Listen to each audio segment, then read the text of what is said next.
Welcome in, everybody, to episode 45 of the Seven Figures or Bust podcast. I am Christian Brindle. I'm joined with your co-host, ladies and gentlemen, Glen Shelton. And ladies and gentlemen, we have a jam-packed show for you today. We're going to be talking about the FCC, ladies and gentlemen. Man, we got a lot to talk about with this topic. First off, I wanted to just super quickly address that we did not do a show yesterday, Glenn. We did not end up doing a show for the people. Quickly wanted to address that, right? First off, apologize to the audience. I am sorry. I take full responsibility for this. Say it like you mean it. I take full responsibility. Crazy situation happened. So over the weekend, I'm checking one of my personal bank account that my mortgage payment comes out of, several other, bills here and there, something I don't look at more than a couple of times a week. And I noticed that there was a check that was cashed from that account. And for anyone that knows me, I don't write checks. I'm not an old man. I don't do it. He's an old man. That's not true. And the check amount was for $7,100.00. And I thought, that looks odd. And so notice this later in the day on Sunday. My credit union didn't open until Monday morning, and it dawned on me that I might have been a victim of fraudulent activities. Yes. Which very much so. Which we came to find out I was. So between filing a police report, working things out with the bank, just trying to getting all that situated, that was a bit of an urgent thing, that needed to be kind of taken care of. So I apologize that we did not do this episode yesterday, but we're back today. Super excited. Episode 45. And man, Glenn, we have a juicy topic for the people today. We got a big one, you guys. Before we get into that, did you ever do the marshmallow test with Violet? I did indeed do the marshmallow test. I'm here for the data. I did it as well with my youngest. Okay, so who's 4? So yeah, you go first. Let's hear this. So I ordered a big bag of fat marshmallows, like this big. The big one, yeah.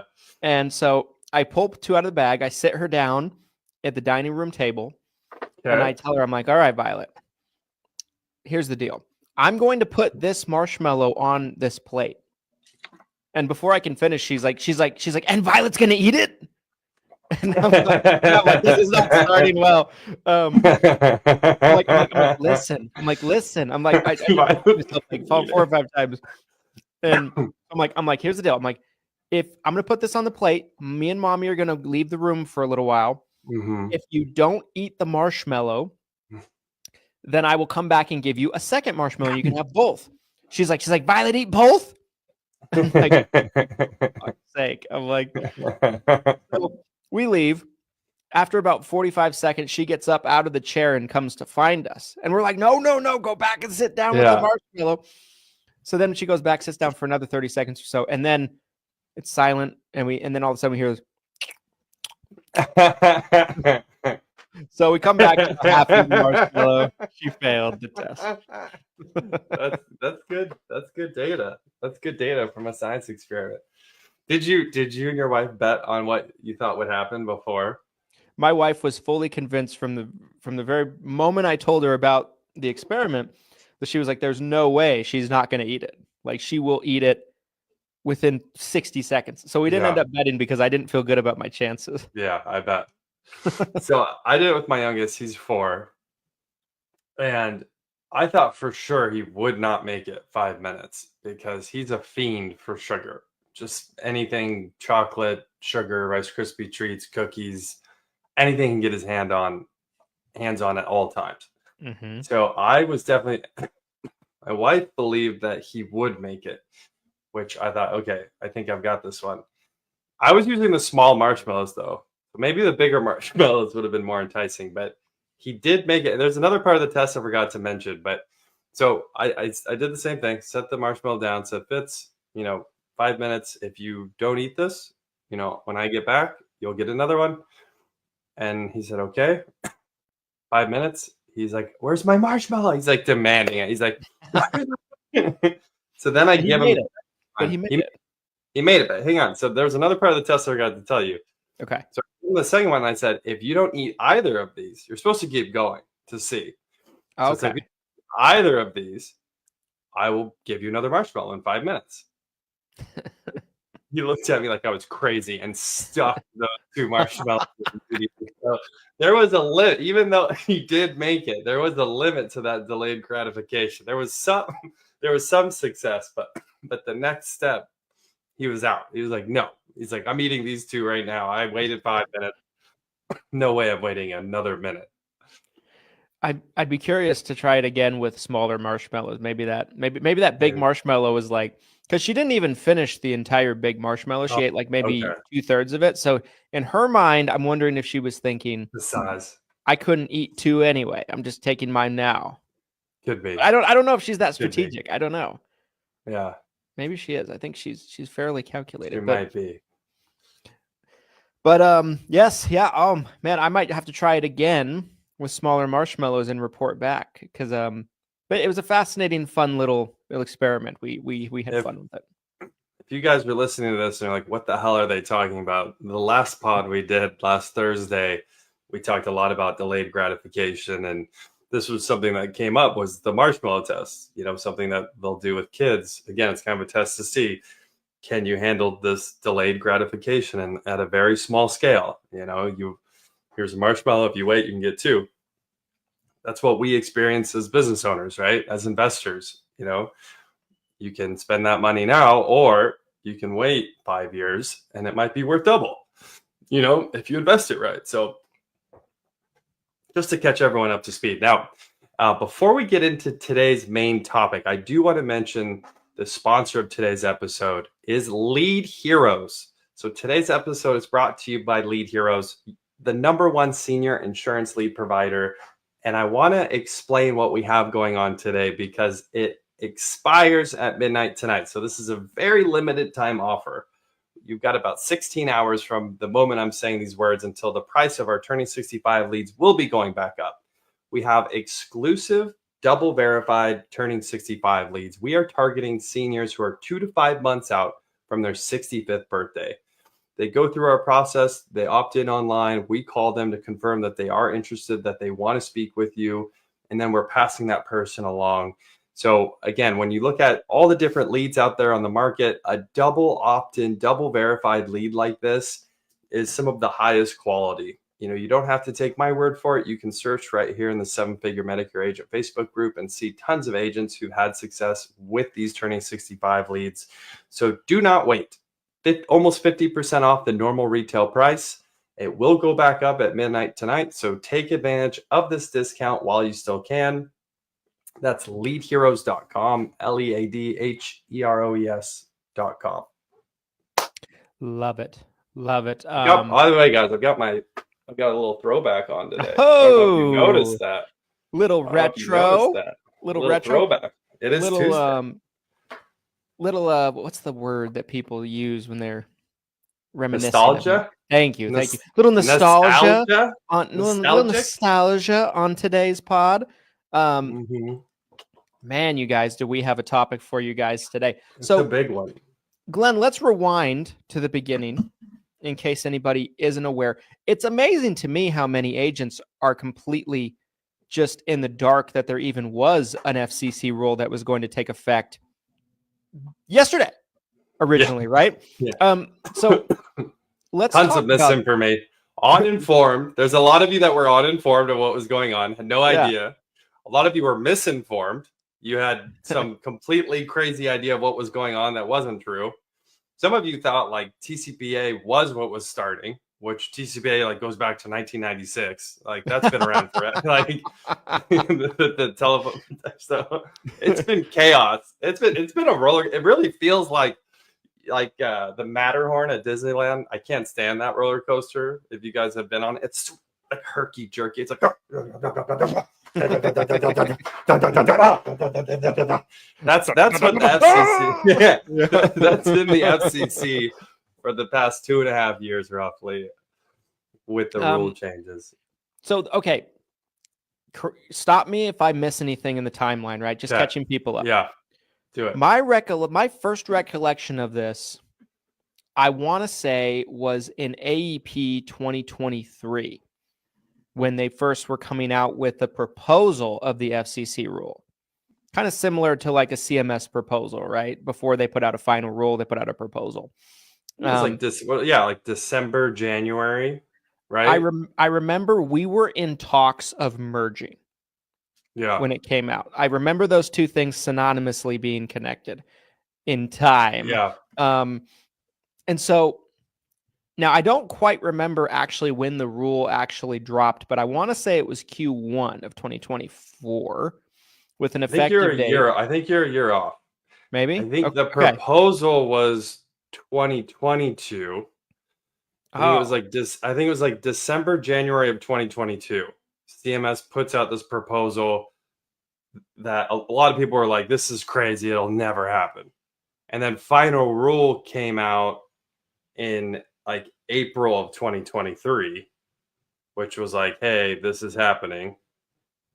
And then, so, and I was hearing about all of this coming to fruition back in like 2022. This has been a long time coming, this whole situation. Okay. For some reason, it didn't actually hit my radar until much later. But, right. Why would it, right? At that point, I wasn't in the lead gen game. It didn't actually change yet, right? So a lot of people were like, hey, it hasn't changed yet. I'm not going to worry about this right now. So that was another big piece of this. I remember hearing more details about it for the first time around the same time we were talking merger, which was Q4, basically 2023. Fast forward 2024, right, is when they actually dropped the rule with an effective date in 2025. Yep. Do I have that right so far? Yeah, it was passed. The FCC passed the new rule change. It was very sneaky. It was around Thanksgiving of 2023, literally like Wednesday before Thanksgiving, when probably if you're really trying to slip something through, nobody's paying attention, right? Mm-hmm. They're like, hey, we're going to vote on this in a few weeks, Wednesday before Thanksgiving. And then it was like mid-December, they voted and passed this. Got it. And that's when they said, hey, you guys have 6 months. And, all hell broke loose, right? It was panic. Then at that point in time, as soon as it passed was when the legal fight started on this, you guys. A lot of you might think that this is something that just happened. This has been fought from the very beginning. They hear out the first I don't know what the official term on this, the attorneys that were essentially suing to try to say, hey, this is not legitimate. Like we can't have this. It's too big of a change. They hear out the first argument and they say, okay, we'll give you guys 12 months, but it's still happening. So then it went from 6 months to 12 months. That happened pretty quickly after the law changed. So and then it goes into effect. The rule gets published essentially like January 27th of 2024. And that's when they're like, okay, 12 months from now. So 12 months from what was supposed to be yesterday, which then ended up not happening.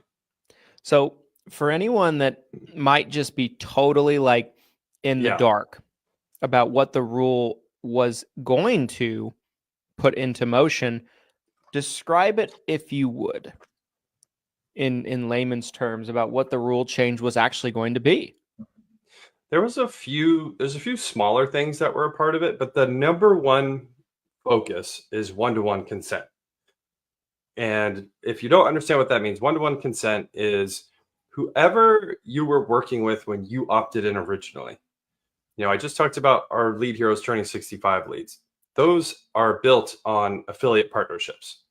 we aren't necessarily the one that captures that first opt-in. So compliantly utilizing affiliate partnerships at Lead Heroes, we're able to take an opt-in that someone else captured and then turn around and call them. So this rule that was supposed to take place was to essentially annihilate that whole process. To say, hey, whoever, if you capture that opt-in, you have to be the one to contact them, the end user, to sell them. It has to be one company all the way through. You can't have any type of, and the CMS final rule took this even further, trying to define what a TPMO is, which gets really crazy on the Medicare side because you have someone who could be a downline agent who's technically a different entity, but then you have the upline who's generating the lead, and they can't necessarily service that lead that they generate, and they're trying to pass that person along to their downline agent. The whole, almost the whole IMO FMO model is built on a company doing marketing and helping, either giving it for free, they're making money on the contracts, or some sort of discounted model. So just annihilated how traditional marketing was supposed to work, right? This one-to-one consent idea. And a lot of lead vendors too, right? A lot of lead vendors, it just would completely crush their current model of how they were doing things, right? Because you think about a lead vendor, right? A lead vendor does marketing under some generic name, right? Say, Senior Solutions of America or something, right? They get people to opt in, whether it be online, a landing page, direct mail card, whatever, right? And they give it off to the agent. The agent calls them. They've agreed for a licensed person to call them, right? So that what's previously would have made it compliant, or currently. Correct. The one-to-one consent would make it to where, technically speaking, right, for that opt-in to be compliant, they'd have to be opting in to speak to Glen Shelton or Little Billy down the street. Little Billy. Little Johnny. Susan Senior and Little Johnny. Yes. Which throws a monkey wrench into a lot of different marketing. Now, I think there was workarounds with it, right? I think we had come up with a pretty good strategy in terms of, working around it and still being able to offer marketing to agents. But regardless, it would make the cost of marketing rise, right? Yes. So this is a key part in the story. And I do want to mention too, and I posted this earlier before we went live. A lot of people think because this got thrown out after Donald Trump got elected, that like Trump came in and like kiboshed it, or like some big change at the FCC happened, and that's what rolled this back. My understanding of what happened is that the new administration played essentially zero factor into this being thrown out. That this was thrown out based on oral arguments in the 11th Circuit Court, which I believe is in Atlanta. Essentially, the lawyer that had been fighting this from the beginning kept submitting written documents. 5 judges, there were, 3 is a majority on this. 3 judges kept saying, no, like, we're not, like, this needs to happen. And then he finally got granted oral arguments, so he got to actually go in there and have a legit say in what's going on. And the number one point that he argued was what Christian just said, you guys, was the increase in cost of marketing. Now, I want to talk about a podcast we did last week. We were talking about the Inflation Reduction Act. On paper, the Inflation Reduction Act looks great. Just like on paper, communism looks great. Socialism looks great, right? The Inflation Reduction Act had a lot of unintended consequences that even Christian mentioned he saw coming a mile away, because these for-profit entities, they have to have that money come from somewhere, right? So on the surface, one-to-one consent sounds great. I opt into ESI, Everything Senior Insurance. Christian from Everything Senior Insurance calls me.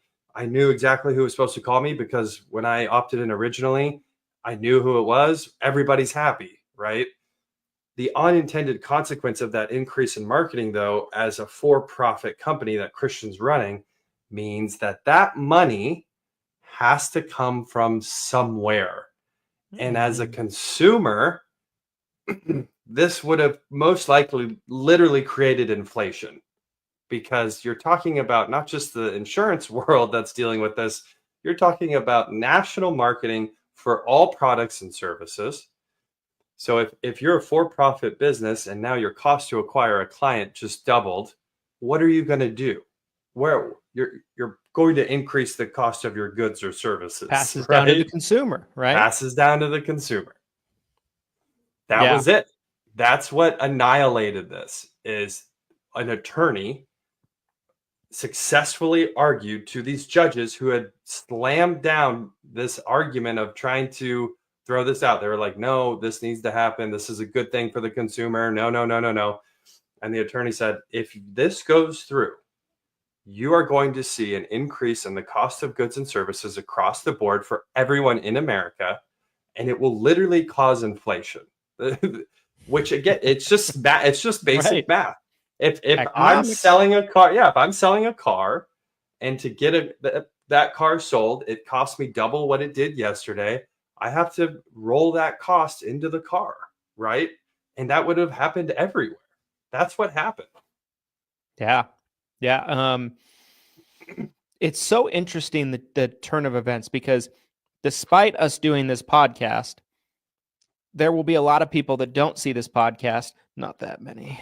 Lots of people are watching. But there will be lots of people that don't get the memo, because around the same time, right, literally days before it, Trump does an executive order, not specifically about this rule, but urging some of these government agencies to basically postpone rulings that they've done under the last administration, so that they could, basically go through and determine what should really stick and what shouldn't, kind of thing, right? So, but it sounds like this has this specific turn of events, while interesting timing of it all, really had nothing to do with that. This had been kind of building up and going on in the courts this entire time.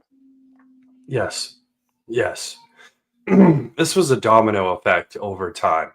And honestly, it's a miracle. There's so many people, I posted about this on Friday. This was like the absolute last minute that this could have gotten thrown out. It got thrown out. It was why I had no expectation of this being thrown out. Christian mentioned we already had plans in place on how we can compliantly navigate this.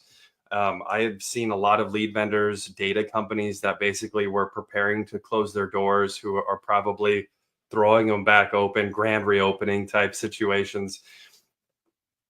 But this was an 11th hour decision that tossed this FCC one-to-one consent. A lot of people, when I posted about this, they thought it was horrible for the consumer. A lot of people said this was just Trump doing Trump things. So again, so much misinformation surrounding this. I'm fake news. Exactly. I'm all about the end user. If you've ever listened to any content that Christian and I have done, I always talk about, the Medicare benefit. How is this going to affect the Medicare beneficiary? I think that's the most important when it comes to any new rule or regulation. That's what should be the focus. Shouldn't be about necessarily policing the marketing or policing the sales. It should be, how is this going to affect the end user? How is this going to affect the Medicare beneficiary? And I think they got it right. I think they absolutely got it right on throwing this out. And it's not just vacated for a year. Christian in the title here said push back to 2026. Yes. My understanding is that for this to come back, for this to come back in 2026, it would essentially have to get rewritten, that it couldn't come back as it was. So not that this can't come back in the future, some variation of it could, but the rule that was written and voted on and was supposed to be implemented yesterday, that specific rule is gone. Got it. So let me rewind just a little bit and let's unpack some things on this. Let's do it. Because man, is there a lot to talk about related to this. Yeah. Let's dissect it a little bit, right? So the argument of someone watching that might have been, the type of person that's in the comments that they're like, this is bad for the consumer, that kind of thing. Yeah. Their argument, I would imagine, would be, in our current landscape, if someone fills out, let's say, an online opt-in form, I want information about hats,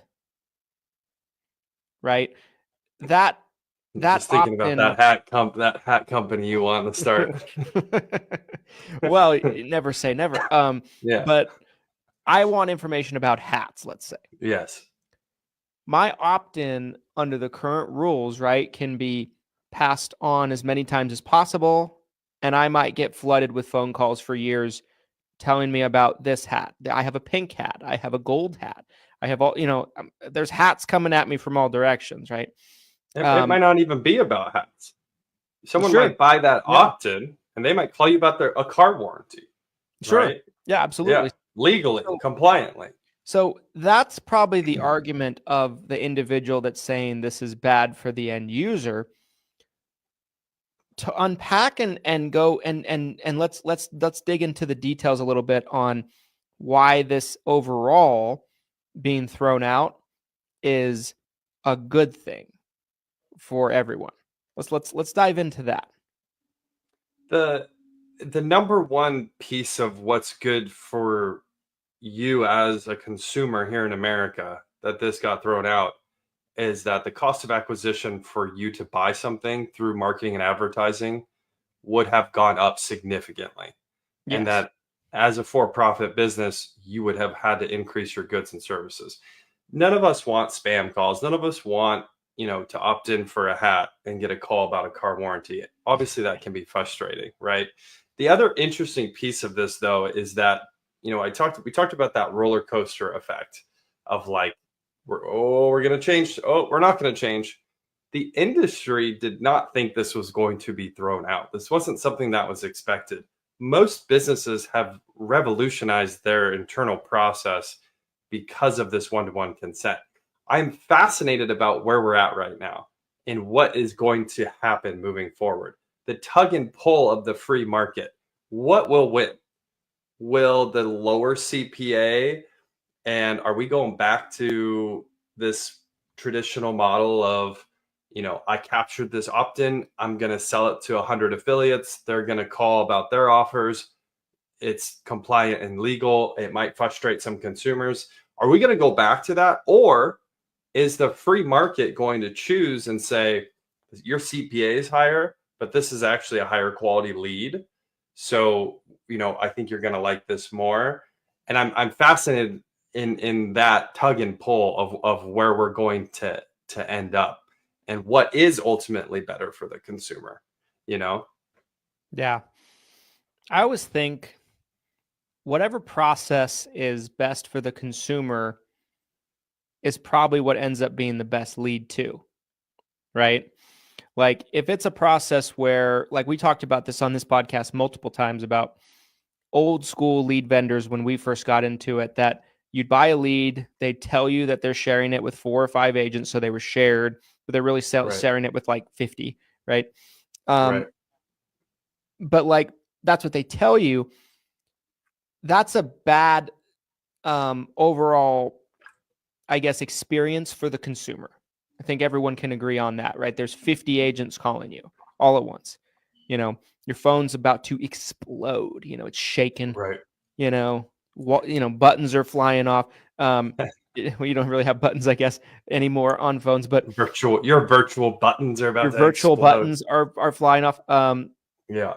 That also probably warrants. I think the two are connected, right? Like the better experience it is for the consumer, the better lead it probably is for the agent as well. And that's probably where we get to a point where free market ends up determining what wins and what doesn't win. Because if it's a bad experience for the consumer, the agent that's buying the lead is going to feel that, and they're probably not going to reorder. Is that True. a good way to look at all this? Like the free market will end up determining what wins and what doesn't win versus government trying to control and manipulate every aspect of this and policing it.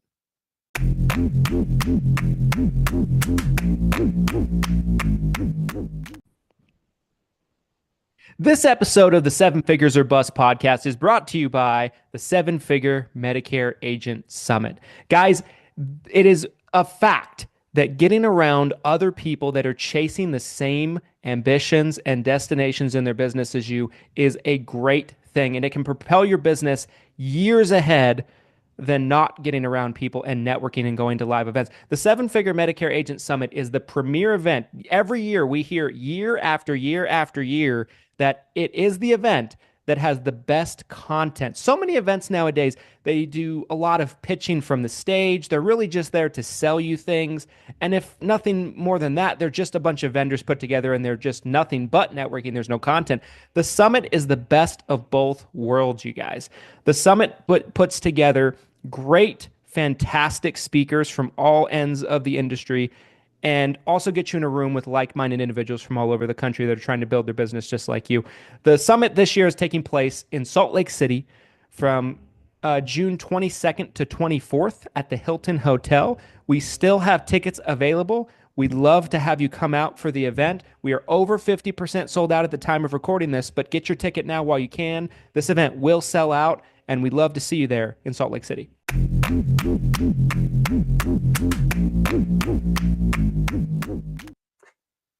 Yeah, there's some interesting, and like there's so many conversations that I've had privately, that Christian and I have had privately about this rule with partners, with call centers. It's crazy. Again, kind of the back and forth. What I can tell you too is that a lot of people claim they had it figured out. They didn't. There's a lot of conversations of, we're going to have to test this and kind of see what happens. You know, we'll have to see what's going on by the time AEP rolls around, those types of conversations. But one thing in particular that's really interesting, especially from the call center standpoint, is, you know, there's CPA, which we talk about a lot, cost per acquisition. How much does it actually cost you to get that client? But then there's this other metric of your agent's time, whether it's a W-2 LOA agent or you're an independent agent. If, you know, door knocking is a $0 CPA, right? That's a marketing strategy, right? Not saying go door knock for Medicare Advantage, but, you know, you could door knock for final expense, Medicare supplement, but your cost of time is extremely high. So CPA is like one metric you have to look at, but the other metric is like, you know, especially if you're a call center owner and you've got these people you're paying payroll to and they're sitting in the call center or they're sitting at home, it's a remote call center. How much time are they spending to acquire that client? So that again kind of comes back to this tug and pull of, you know, it's not even just about how low of a cost it is, but it's also about how efficient your agent's time is being used. You know, you might be willing to absorb a higher CPA if it means they're writing twice as many policies that day. Yeah. Let's talk about the CMS side of this also, right? Because that's the question, you know, that there's so many Medicare agents that are, you know, going to hear this, follow us, everything like that.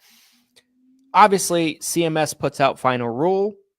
A huge amount of aspects of final rule are still never have seen the light of day because they're still being tied up in court. Who knows what happens there? Maybe that just gets thrown out as well. Wouldn't surprise me at this point. Yeah. But as of right now, CMS in final rule, right, adopted a lot of aspects of this FCC one-to-one consent rule, right? And supposedly went into effect 10/1. What do you feel like that means for that? So CMS has this own rule, and then the FCC has their own. Like, you see there being a lot of confusion and conflict there. I just don't see that long term and being the way things are going to be. But what are your thoughts on the Medicare side of things, the CMS side? Great point. And what we learned last year, you guys, when CMS put out that final rule before the FCC rule went into effect, what we learned is that technically the FCC is the overarching, they kind of get final say on anything that gets communicated here stateside, right? Federal Communications Commission, anything, any marketing, any advertising that's being sent or publicized, like the FCC has final say on it, but CMS has final say on communications with seniors. So there is this like butting of heads, and this goes back to 2022 for me. Before any of this, I'm starting to hear whispers, through my network, and I'm being told that CMS was trying to push this through, and the FCC apparently behind the scenes was like, you can't do that. You need to wait for us. And so there was this weird back and forth that, from my understanding, was happening behind the scenes before any of this even came to fruition. And then the CMS was technically going to put their rule in place before the FCC rule.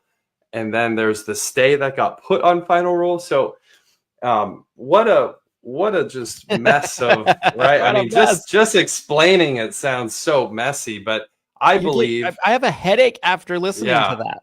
I know. I need a drink just hearing myself talk about this. But I do believe that with the new administration, they're going to come in and mirror what the FCC has already decided. I don't understand how the CMS, especially with this new admin coming in, I don't understand how they could come in and be like, hey, I don't care what the FCC says, we're rolling with this. I would be shocked by that. Me too. Most likely. Me too. And what I'm hearing from partners in really high up places, you guys, is that we're back. We are back to the traditional model of, this affiliate model of, yes, you get this opt-in as long as it's within 90 days, according to TCPA, which, again, TCPA compliance says, as long as this opt-in came within the last 90 days, you can compliantly reach out to them. So we're back. We're back, baby. It's a big deal. It's a big deal. So it's a huge deal. With it being basically, I know the reporting of it has been that it's been postponed, but with this basically being thrown out, what's the likelihood that we see another rule come 2026 that's just completely rewritten from scratch? If you had to look at your crystal ball. I think I've been cautiously optimistic heading into this year of deregulation. The government that we currently have in place, I would be shocked to see them scrambling to try to put forth a new rule. I'm sure there are people in the government who are very upset that this rule got thrown out. And again, I understand on paper, it sounds great. It sounds like you're protecting consumers by having this one-to-one consent relationship. But I think there's so much more, the economy is much more complex than just a one-to-one consent relationship. And I think the Inflation Reduction Act is such a great thing to point to that just recently happened, you guys, where it derailed a lot of benefits on these Medicare plans because they were trying to cap prescription drug costs. So this unintended consequence based on something that sounded great. Yeah. What do you think, though? You tell me. What do you see something like this coming to fruition in the future? I think with our current, I think, like you said, I think with our current government that we have right now, I think if we had our last administration, I think they'd find a way. Yeah. But I think with this current administration, I think their priorities are on deregulation, free market, and letting business boom. I think that's where their priorities are at. And so I think this decision is good for business. Yeah. And I think that's what their priorities are. And I think, they want to build the economy, right? They want the economy to thrive. That can't happen without business being able to business. You like that? Put it on a shirt, baby. And so being able to business. And so, yeah, I would be utterly shocked. And I think we're going to see, the proposal we saw from CMS Q4 of last year during AEP, I don't think that sees the light of day. Oh, no way. I think the final rule right now, I think Vacated. give it 90 days. And I think that thing's gone, baby. Obliterated. Yeah. So yeah, I mean, it's, and I think we're in this area right now where, like Glenn said, we are in a place where there's now contradictions. There's CMS and FCC contradictions. Who do you follow? Who's right? Who's wrong? FCC has the real authority on these things, right? On all types of communications in that way, right? They are big brother in that type of ruling and regulation. So, we're in such a gray area right now, but I think we're moving towards this deregulation, and I think it's going to be a really, really good next 4 years to grow your business, you guys. Oh my God. This is an opportunity that you might never get again to grow your business. Yeah. That's what I would be thinking about with all this. Like if there's something you walk away from this, like what does it mean? It means get your shit together, son, because it's time to grow. It's time to grow. Not that it's ever not time to grow, but man, is it really time to grow? It's time to really go after it. I think the writing on the wall from the last 4 years is that things can change that are completely out of our control. Something like a one-payer system here in the United States could happen at some point. It's possible. I'm not saying it could never, ever happen. It is possible that someone super progressive gets into office. They run on this. It's one of their core achievements that they're trying to do. And all of a sudden, our landscape changes overnight. That's possible. But what we do know is that the next 4 years are going to be nothing but the opposite of that, where we should be heading into deregulation, more free market opportunities. I mean, I would love to see stuff like the 48-hour rule thrown out. Again, as the end user, the Medicare beneficiary, I don't see how they benefit from the cool down period. I think that should be tossed. I'm hoping that, if you're listening to this and you're not watching, I'm talking to Dr. Oz behind me. I'm hoping he comes in and really takes out some of these rules that agents have had to deal with that haven't benefited anybody, that and just sounded good. Yeah, it's one of those things that sounds good. The 48-hour scope of appointment rule, in my eyes, is it's on the Mount Rushmore of dumbest things the government has ever passed. Makes no sense, helps no one, does nothing, literally nothing. Yeah. I would argue it hurts the consumer as much as it hurts the agent, right? 100%. Because for me as a consumer, Glenn can attest to this, I want to get shit done. I want to get things over with, and I want to move on to the next thing. Christian's not waiting for it. I don't want to wait. So if I'm a consumer and I'm told, okay, sign this, and then let's talk again in 2 days, I'm going to be like, what? Like, Christian would hold that agent at gunpoint and be like, "You are writing the policy right now." That would be the mentality. And I'd probably be that senior where I'm like, I'm just going to call in somewhere and sign up myself if you can't do it right now. Like, I'm not dealing with this again in 2 days.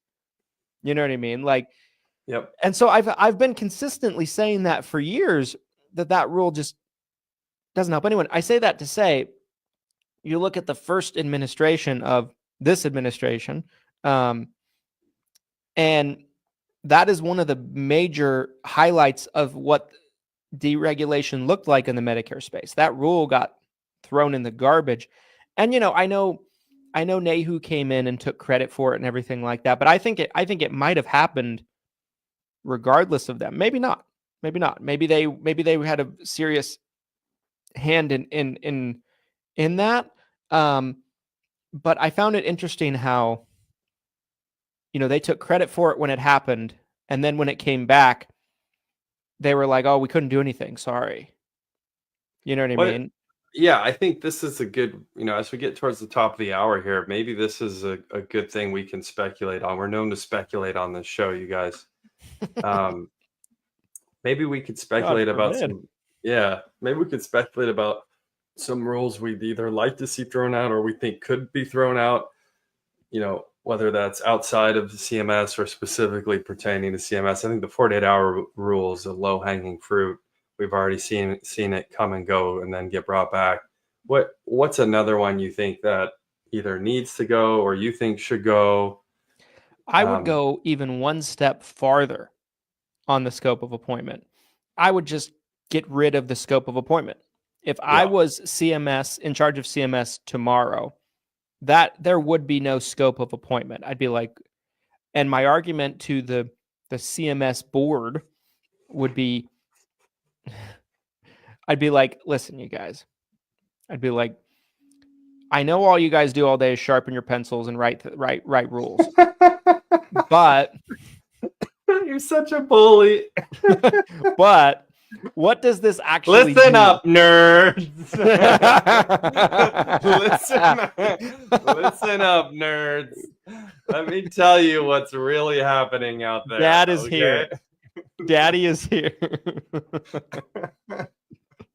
But no, I would completely have that form eradicated because I've said it for years. It's something that my dad said when I first started in the business, and I thought he said it well, so I've repeated it many times over the years. But in this country, you can buy a house, you can buy a car, you can buy all kinds of things. You don't need to sign a scope of appointment document, but to buy a Medicare Advantage plan, you do, and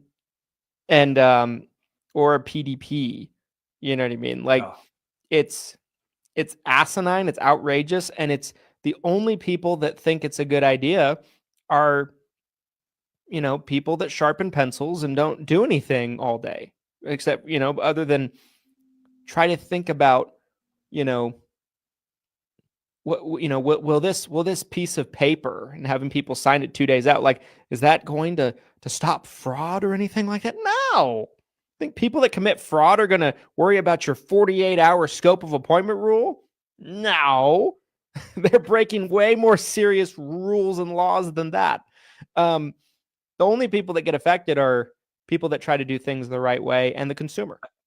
Like when Zuckerberg was like in front of Congress and just like they're just like throwing questions at him, he's just like sweating and just I want to see you. I want to see you on the panel, and you're just like tearing these senators apart. You're just like, you have no idea what's happening.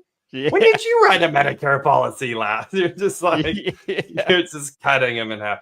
I'm going to take a different approach here. So instead of removing a rule, I'm going to tell you a rule that I think should be expanded. So this is a little different, but I was just thinking about this as you were talking. Something that I've always loved early on is the birthday rule. Not every state has adopted this.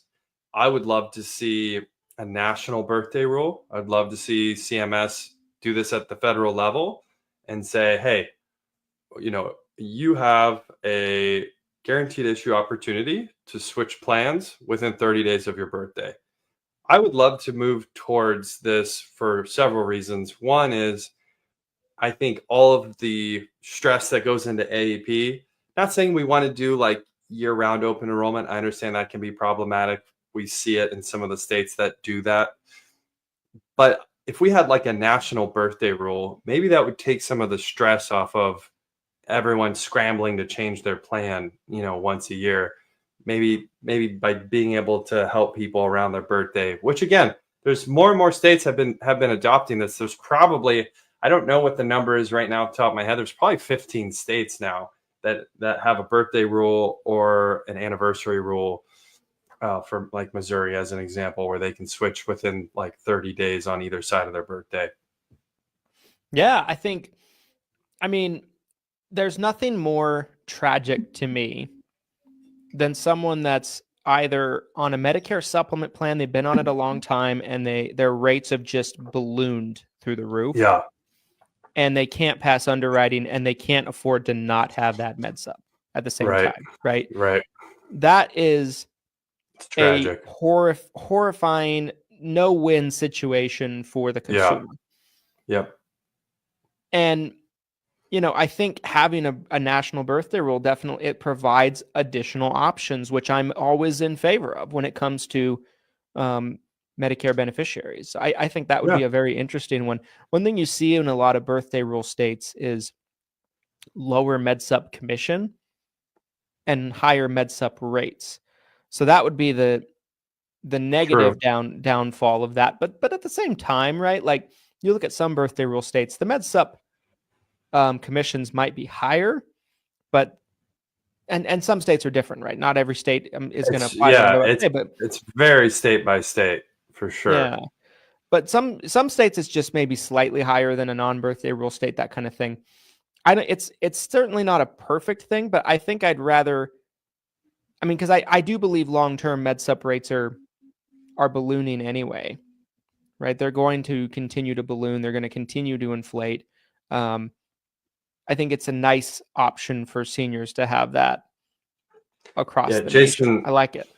Jason commented, and guys, comment below if you have any questions, thoughts, concerns about today's stream. You also, by commenting, automatically get entered into our Freebie Friday, where we pick one or sometimes multiple people, and we give away something. Last Friday, we gave away turning 65 leads. I'm not sure yet what we're giving away this coming Friday. But Jason commented, again, the law of unintended consequences, which has been kind of a theme of today's podcast, and we've talked a lot about, is that increase in birthday rule. And you are right, Jason, and Christian just touched on it too.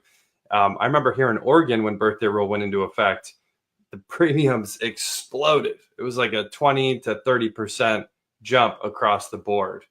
But the interesting thing is, I feel like Oregon kind of evened out. There was this initial huge jump because they have to essentially price it in, right? They have to price it in. But once it got priced in, I don't think it was as big of a deal. So yeah, it's a give and take, but just a random idea. Any other thoughts you have, Christian, regarding rule changes that you'd get rid of, or maybe new rules? Maybe there's a new rule you'd want to implement. I'm not one of that's usually a fan of rules. As King Christian, maybe you want to put a new rule out there. Well, the first rule I would enact as Lord and Governor of Medicare, if I was so fortunate to be deemed as such, is you will be imprisoned for taking one of our clients. That would be thrown in jail. No, I'm just kidding. And not one of our jails, a jail in Mexico. Yeah. We would send you down to Mexico. You're going to Guantanamo Bay. Guantanamo Bay for stealing one of our Medicare beneficiaries. If clients. We get evidence of this. I love it. No. In all seriousness, no. I think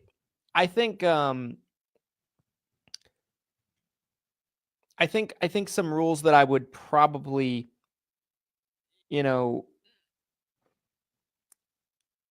I think I would put some more emphasis, I would say, on Medicare supplement oversight, right? And what I mean by that is, it's kind of a weird thing to where Medicare Advantage and PDPs, Part D prescription drug plans, are so ruled over by CMS, and MedSups are regulated by the states, right? Sometimes that's a good thing, sometimes that's a bad thing, but it does kind of create a situation where your Department of Insurance can feel a certain way about something in one state, and a Department of Insurance can feel another way about another, in another state about the same thing that I've seen before.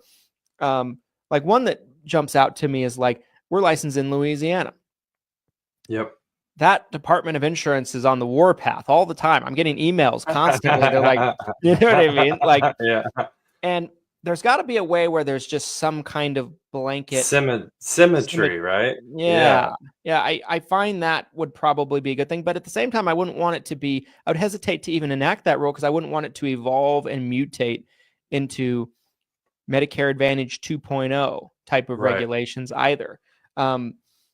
but that's one. I mean, I would probably be most in favor of pulling rules away because I think we have a ton of rules that absolutely make no sense. I was thinking this almost the same thing, but with the large, if like the national carriers, the really big carriers, it's so frustrating to see how they'll all roll out their interpretation of the rules differently, and it's like, Yeah. well, do I adhere to what Humana said, or do I adhere to what United Healthcare said? Well, Cigna said this.